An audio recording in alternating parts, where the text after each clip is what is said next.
நேற்று முன்தினம் காலமான பஞ்சு அருணாச்சலத்தின் மகன் மற்றும் மகள் வெளிநாட்டில் இருந்து வந்ததற்காக அவரது உடல் மருத்துவமனையில் பாதுகாக்கப்பட்டு வந்தது.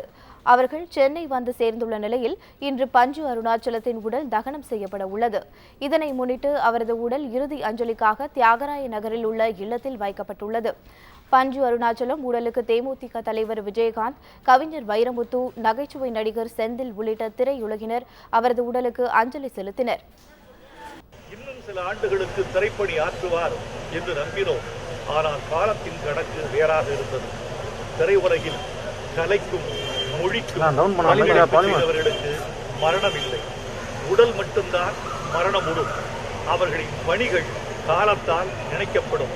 பஞ்சு அருணாச்சலம் இன்னும் நீண்ட நாட்களுக்கு கலை உலகத்தால் நினைக்கப்படுவார். எப்பவுமே சிரிச்சுக்கிட்டே பேசிடுவார். அவர் பெரிய சாதனை. அதாவது அவர் கண்ணதாசன் அவர்கள் அண்ணன் பையன் தான். அவர் கூடவே இருந்து மிகப்பெரிய உழைப்பால் உயர்ந்த மனிதர். எப்பவுமே கதை அது இதுதான் பருவ எந்த இதுக்கும் போக மாட்டார். ரொம்ப இனிமையானவர். இன்றைக்கி அவர் மறைஞ்சிட்டார், இறந்துட்டார்னு மட்டும் ஒரே வார்த்தையில் முடிச்ச அவர் வாழ்க்கை அது. அவர் முடியலை, அவர் வாழ்க்கை முடியலை.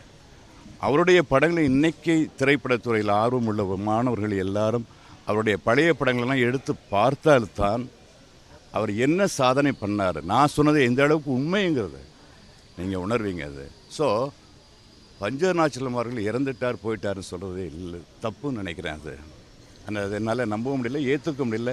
உயர்ந்த நிலைக்கு மக்களுடைய உள்ளத்திலேயெல்லாம் இடம்பெற்றிருக்கிறார் என்பது இன்றைக்கி அவரை மக்கள் பார்த்து கொண்டிருப்பதிலிருந்தே தெரிகிறது. அப்படிப்பட்ட பஞ்சு அருணாச்சலம் அவர்களுக்கு அவருடைய குடும்பத்தைச் சேர்ந்த அவருடைய மனைவி மீனாவை போல சமைக்க முடியாது. அவர் செய்கிற இட்லி பூ போல இருக்கும். அந்த பல நேரங்களில் ரஜினி சார் சொல்லுவார், இல்லை பஞ்சன் மிஸ்ஸஸ் மீனாம்மா எப்படித்தான் அந்த இட்லி செய்கிறாங்களோ அந்த மாதிரி பூ போல இருக்கும், அந்த சட்னி எப்படி செய்கிறாங்களோன்னு சொல்லி விரும்பி சாப்பிடுவார்.